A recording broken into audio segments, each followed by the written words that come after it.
Pleasure to be here again. Today we're talking about the power of planning.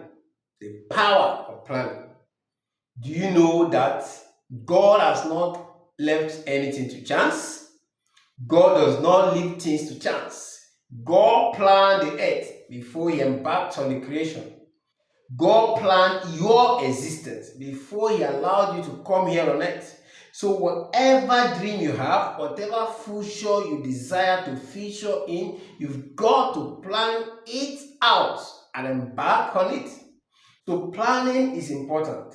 God has a plan for your life. God has prepared a plan for you. But you need to prepare yourself for that plan by planning.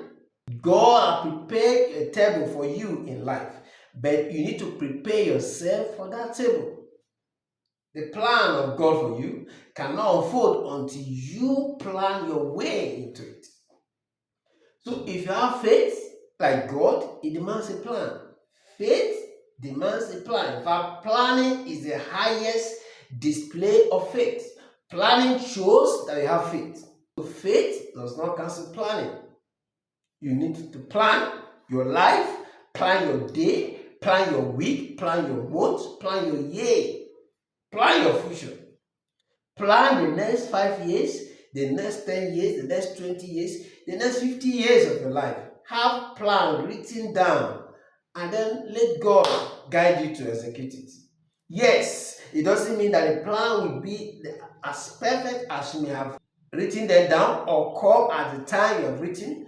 God reserves the prerogative. God has the power to decide when those plans will come to pass. But it is your responsibility to have a plan.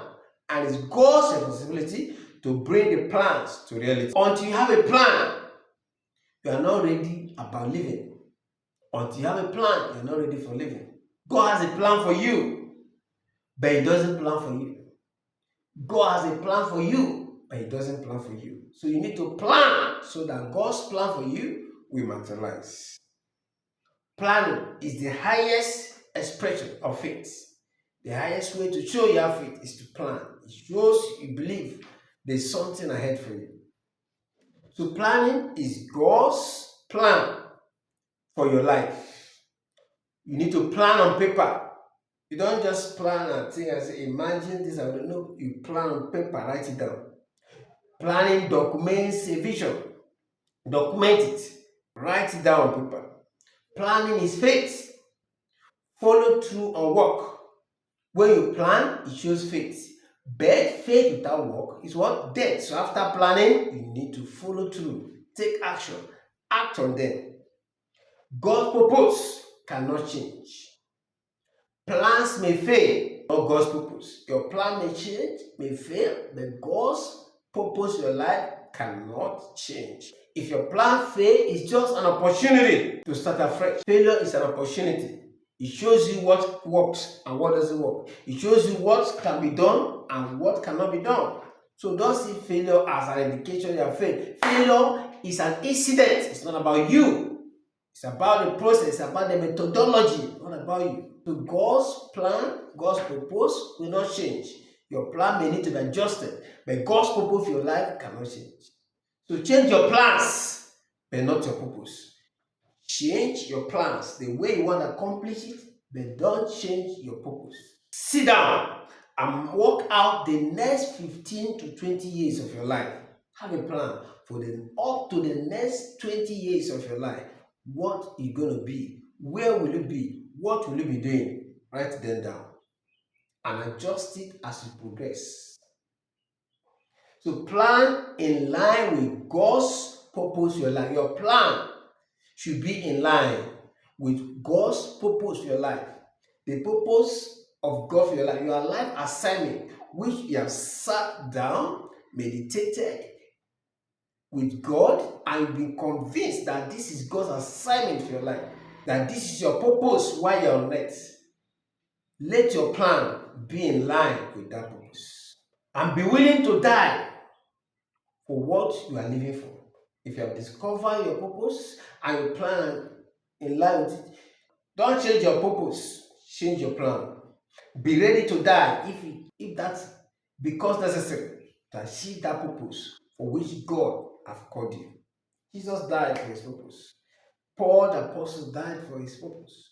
Be willing to die, pursuing your purpose. The Tower of Babel shows us that Joseph in Egypt is also a clear demonstration. God has a purpose for his life. He was ready to die to bring that purpose to come to pass. So to go up in life, you must be a planner. Proverbs 16 shows us that planning is important. So planning is man's responsibility. Planning is your responsibility as a man.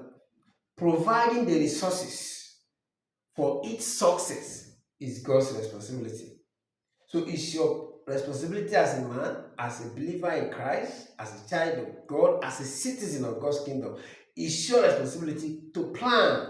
Why it is God's responsibility to bring the resources that will lead to the success of that plan. So your vision, your motive, your purpose must be for man's good and must align with God's plan.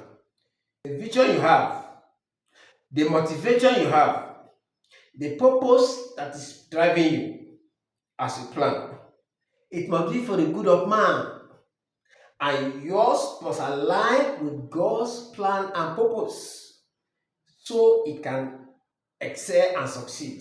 God will not back any plan that is not in line with his own purpose. So let your purpose align with God's purpose and let it be for the good of man.